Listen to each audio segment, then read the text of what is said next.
That's the new hashtag. Troy is a jerk. Hey everyone, it's Paige. Welcome back to my channel. We're back at my normal setup this week. If you missed last week's video, I was on Zoom filming an online shopping video, so if you haven't seen that already, go ahead and check it out. Today we're going to do sort of a wrap-up video because I've gotten really behind on these videos, and like it's not the point of like booktube to like let you know what the heck I'm reading. Yeah, so let's talk about what I've read recently, which means basically the books that I read in February that I didn't wrap up, and also the books that I've read so far this month, because I don't see myself finishing any more books this month, so we'll see. So I have 7 books to talk about today. I will tell you off the bat that I'm about to talk to you about one of my new favorite fantasy series of all time, and that's the first 3 books on this list. So in the month of February, I finished all 3 of these humongous books. Oh, they're out of order. These humongous books, starting with The City of Brass by S.A. Chakraborty. This is an adult fantasy series that is set in the Middle East. So obviously I read The City of Brass. I continued on to Kingdom of Copper, and then I finished with The Empire of Gold. And I want to give a shout out here to Rocket Reads. So I believe maybe at the beginning of February or in January at some time, Rocket Reads sent me both of these books among, I think she sent me in total maybe about 7 or 8 books. So she's the whole reason that I even started this series. I was interested in this series, like I would always see this book in the fantasy aisle at Barnes & Noble, but I didn't really have an immediate intention to buy them. I'd heard great things about the series, but it just wasn't a high priority for me until I found them in that box, and I just had this overwhelming urge to start reading the series, and so I did. So this is a multi-perspective fantasy series. The first book follows 2 perspectives. It follows Nahri, who is a woman living in Cairo, Egypt, and she's sort of like a con woman slash healer woman, except she has these supernatural abilities to heal and to translate languages that she's never spoken before, like she understands any language. And one day, as she is doing one of her con woman sort of ritual things, she accidentally summons a jinn named Dara, and upon meeting, Dara reveals to Nahri that she is probably descended from a certain family that hails from this sort of mystical city of jinn called Davabad. So they set off on a journey together to go back to Davabad so that Nahri can kind of claim her birthright, sort of. But the other perspective of this book is actually the perspective of one of the princes of Davabad named Ali, or Ali Zaid. And whereas his brother is destined to obviously take his father's throne, Ali is destined to sort of be the captain of the guard of Davabad. And Ali is very like duty bound, he's very religious, and he really believes in like the tenets that his people originally followed. So he sort of butts heads with like the other royals or nobles in the city, and he is really driven to like save the half jinn, half humans in the city who are being oppressed.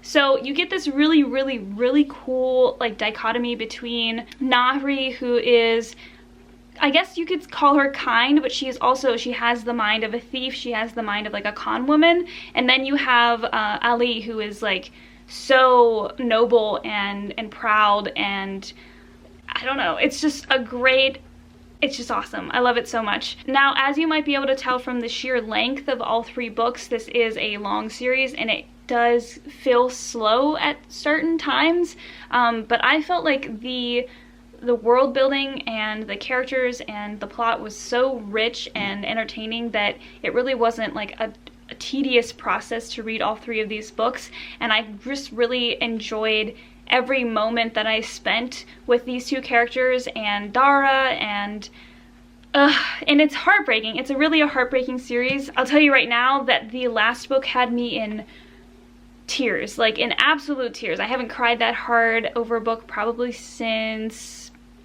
The Song of Achilles, maybe, by Madeline Miller. I feel like that was the last time that I had such a huge emotional reaction to a book.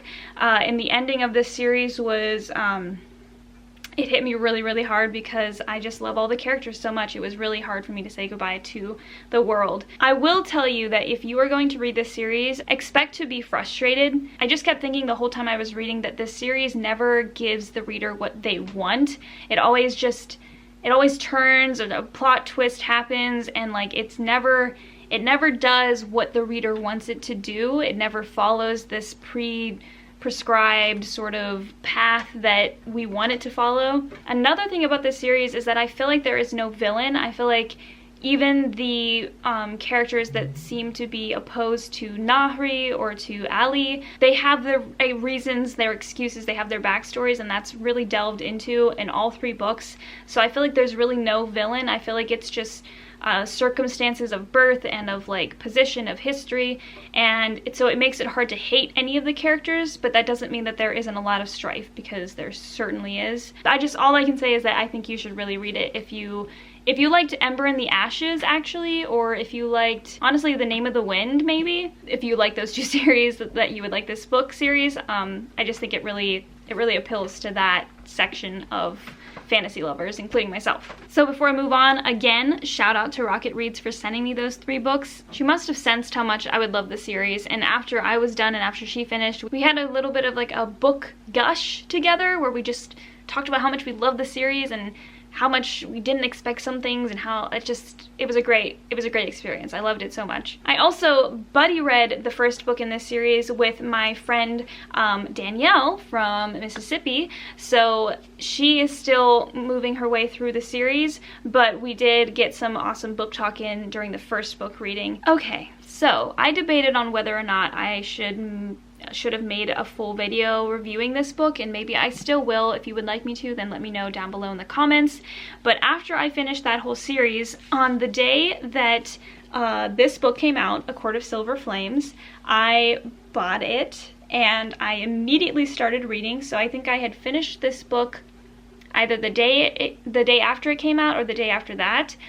So I read this book, because if you couldn't tell by the Sarah J. Maas spotlight on my shelf right here, I am a huge fan of A Court of Thorns and Roses. Honestly, ACOTAR was probably a really big reason that I even got back into reading. It completely changed basically my whole life, because that was in 2017. I started doing reading challenges, I started watching BookTube more, I started making TBRs that were like hundreds of books long, and so ACOTAR was really just the whole reason for that. So of course, obviously, when I found out that she was continuing the series with Nesta's perspective in this book, A Court of Silver Flames, I had to do it. I mean, Nesta is not one of my favorite characters. I don't hate her as much as some people in the fandom do, but I still knew that I wanted to see the continuation of the characters in the story. So here we are, and this is fully adult. This is an adult fantasy.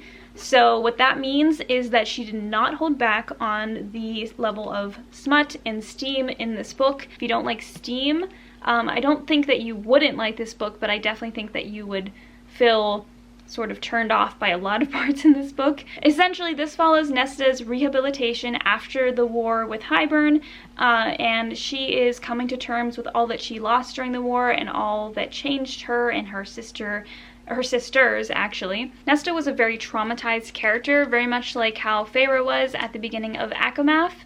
That is sort of Nesta's deal at the beginning of this book. So as someone who has read the ACOTAR series so many times, it's probably one of the series that I've reread the most, and as someone who is predisposed to like anything that Sarah J. Maas writes, I was very mixed up about this book, and I was a little bit relieved to see that a lot of people on Book Talk felt similarly to the way I did, and for the same reasons that I was mixed up. So let's just split up, I guess, into pros and cons.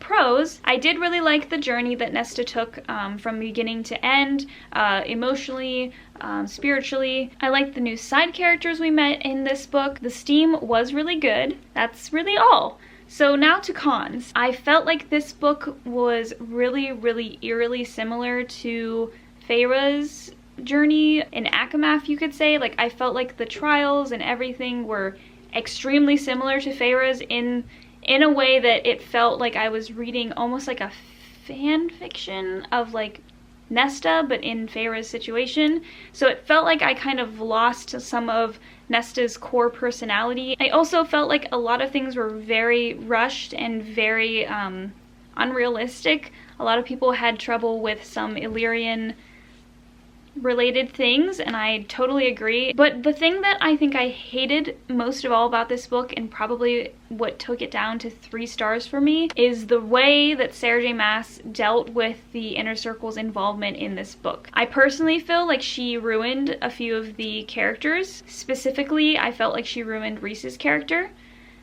Since this is not a full review of the book, I won't get into that. If you would like to know why I feel that way, then I will certainly make another video about it. It just felt bad. It just really didn't feel good to me. So I was really disappointed. I'm sorry to say that. Still love Sarah J. Maas. I still love the ACOTAR series, but I almost feel like I don't even consider this part of the canon, which is ridiculous and not for me to decide. But I will probably not reread this, and I will also not even take into account that this is the continuation. Okay, so on February 22nd, I finished A Touch of Darkness by Scarlett St. Clair. This is the first book in the Hades and Persephone series. This is an adult fantasy romance Greek mythology retelling. So this is a really big book on Book Talk, and I personally love Hades and Persephone, so I decided to give this a shot. This definitely reminded me of Lore Olympus because it takes place in a very modern setting. So this follows the perspective of Persephone, who is a college student and a aspiring journalist, and she has this fascination with Hades, who in this retelling is sort of like this gambling den master. Like, he owns all these nightclubs. Essentially, Persephone decides that she wants to write an expose on Hades and discover what happens in these underground gambling dens. How did I feel about this book? I liked it for what it was, which I feel like it's just a pretty straightforward fantasy romance, or I guess mythology retelling romance. Was it the best, like, Hades and Persephone inspired story I've ever read? Not necessarily. I felt like Persephone in this was very frustrating and naive, which, to be fair, I guess that is kind of part of Persephone's lore in some ways, but I feel like Lore Olympus pulls that off a little bit better because Persephone is still very smart. That's really all I have to say about this series. I don't think I'll be continuing on. You never know. If I get in the mood again for some kind of basically straight romance, I might go ahead and pick it up again, but I just don't see that happening, and honestly, it just kind of reinforced my craving for Lore Olympus, so I've gotten all caught up with that series now. Okay, after A Touch of Darkness, I actually finished Animal Farm by George Orwell. So I am currently sort of co-teaching or student teaching an 8th grade ELA classroom, and they just finished Animal Farm. They did a whole unit on it, and that was the first time that I had even read Animal Farm. So Animal Farm is definitely a piece of classic fiction. I guess you could consider it like a dystopian sort of novel, or an allegorical sort of novel. It's about a farm of overworked animals, basically, that throw a coup against their human farmer or landowner, and they run him off the farm, and they change the farm's name to Animal Farm. And it's about the pigs on the farm slow rise to power and prominence, and it's an allegory about communism, and how Joseph Stalin came to power during World War II. I can definitely see why it still stands as an important piece of literature, because it's important that we understand how power changes hands and how power corrupts, I guess. And it's certainly a novel that teaches youngins about that sort of danger in the world. Okay, finally, the last book that I'll talk about, and I do have a physical copy, but it's not with me currently, is Piranesi. This is by Susanna Clarke. This is like a magical realism, mystery, mythology sort of book. It's a very odd book. That's why I don't know what to call it genre-wise. Very recently I'd started to hear things about this book, and this is one of the books that I bought in my most recent book shopping video. And I think in my description of the book I called our protagonist a satyr, and he's not. He's just a guy. He's just a man. But the satyr, or a faun, is the cover of the book, so I made that misconception, so I apologize. He is not in any way a faun or a satyr. So Piranesi is a man who lives in this huge, never-ending house that is sort of classical Roman, Greek inspired. So he lives in these endless corridors surrounded by statues, but no other living humans apart from the one other human who lives there named the Other. So Piranesi survives by going fishing and surviving off of this like ocean, or these tides that roll in the lower levels of this huge mansion, and like once a week he goes and visits the Other, and they do scientific experiments or discoveries together. So this book is written in scientific journals basically. It's definitely very confusing when you first start the book, but try to push through I would say at least through page 50 to page 70. Just because I feel like at that point I kind of understood what was going on, even though it was very weird. It was very odd. Piranesi as a protagonist is so precious. I loved him to pieces, and I felt like there were some really good takeaways from this book. Even though it already is small, it could almost be shorter because it felt like it dragged a little bit, and I felt like I solved the mystery of the book pretty early on, so there was a lot of room of just waiting for Piranesi to like fully uncover what was going on. But yeah, it's a fun, weird little book that I did really enjoy, and it did stick with me. And if you noticed, I did subtitle my Instagram picture today with a quote from Piranesi.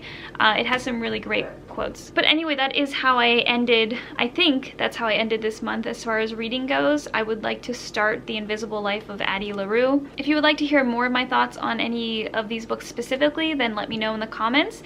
Have you read any of these books, and what did you think of them? I hope you enjoyed this video, and if you did, please like, comment, and subscribe. If you don't already, follow me on Instagram, Twitter, and Goodreads. I hope you're having a great week, and I will see you back here again next week. Bye!